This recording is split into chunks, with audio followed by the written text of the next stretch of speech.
Hello everyone. أهلا وسهلا بكم في قناة English with رامي. النهاردة إن شاء الله تكملة حلقات أصوات حروف اللغة الإنجليزية. بس قبل ما نبدأ، لو أنت جديد وأول مرة تشوفنا ما تنساش تعمل سبسكرايب للقناة وتفعل الجرس علشان يوصلك كل جديد على القناة، وما تنساش تشوف باقي الفيديوز علشان تتابع معانا من الأول. أما لو كنت مشترك في القناة ما تنساش تعمل لايك للفيديو وتكتب لنا تعليقك في الكومنتس. يلا بينا، خلينا نبدأ.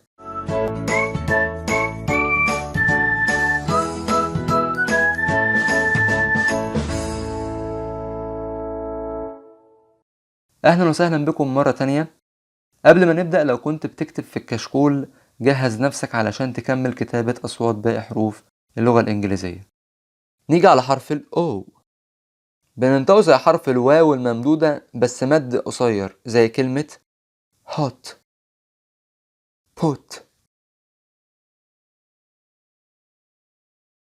بننطقه زي حرف الواو الممدودة مد طويل بقى لما يكون حرف ال O متكرر مرتين ورا بعض زي كلمة moon spoon.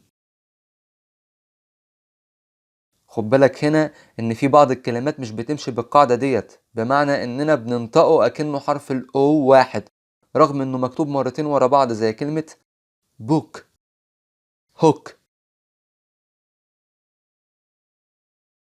برضو بننطقه بصوت او لما يكون حرف الاو جاي في نهاية الكلمة زي كلمة so.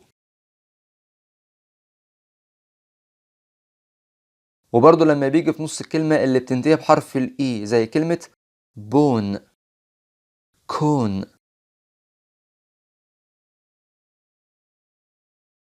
برضو بننطقه او لما يكون في بداية الكلمة زي كلمة open orange. آخر حاجة بقى بننطقه بصوت زي كلمة come some.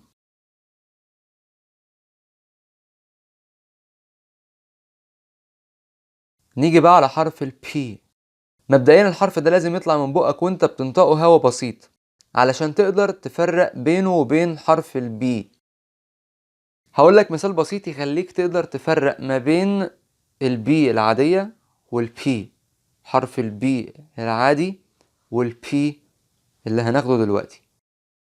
جيب ورقة من الكشكول أو الكراسة وحطها قدام بقك بحوالي 5 أو 10 سنتي، وقول مثلا كلمة بوك أو كلمة بول.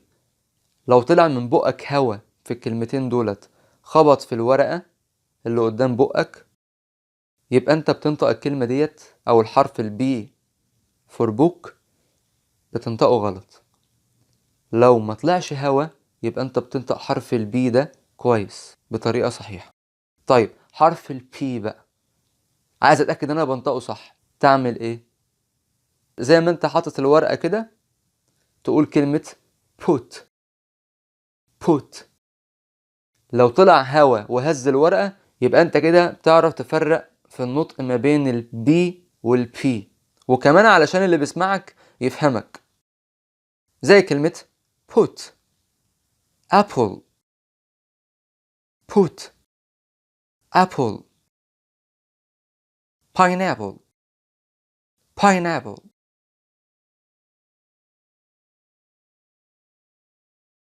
مش بننطقه لما بيجي بعده حرف الاس زي كلمة psychology psychology.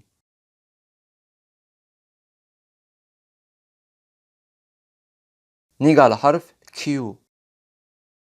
ده من الآخر خدها قاعدة كده، لازم يجي بعده على طول مباشرة حرف اليو وبننطقه كاف زي كلمة queen quiet quick quality مش quality، خدت بالك؟ quality. بص الكلمة الجاية نطقها ايه؟ كوتا.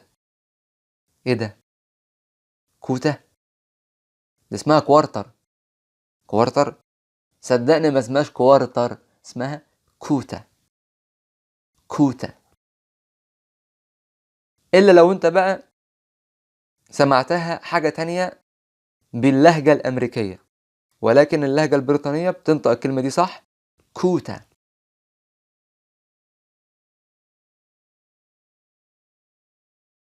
نيجي بقى على حرف اسمه ما اسموش هقف هنا بس نقطة مهمة في الحرف ده بالذات قبل ما أبدأ في الأصوات بتاعته.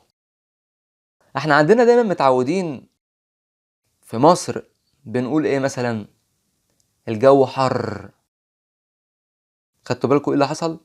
سمعتوا حرف الر عامل ازاي وانا بنطق كلمة حر؟ اكيد سمعتوه اكتر من مرة. اسمعوا كده، الجو حر.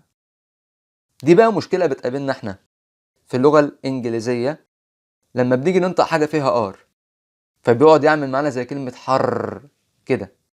بص، احنا عشان بنتعلم مع بعض اللهجة البريطانية اسم الحرف ده مش بننطقه ر لما يكون في بداية الكلمة زي كلمة ring. برضو بننطقه ر لما يكون بعده على طول أي حرف من الحروف المتحركة الخمسة، ال A أو ال I أو ال E أو ال U أو ال O، زي كلمة brain، trave، from.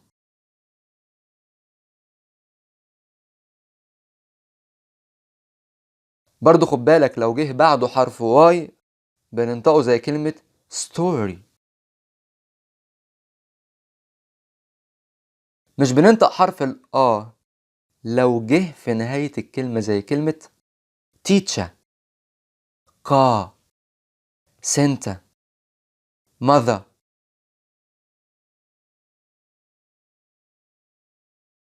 برضو مش بننطقه لو جه بعده أي حرف ساكن زي كلمة girl، modern، fast.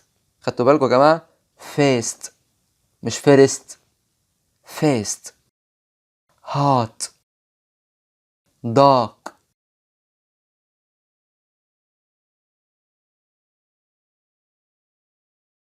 وبكده تكون حلقتنا خلصت النهاردة. أتمنى أكون قدرت أوضح لكم كل أصوات الحروف اللي خدناها النهاردة. أشوفكم على خير الحلقة القادمة. Goodbye.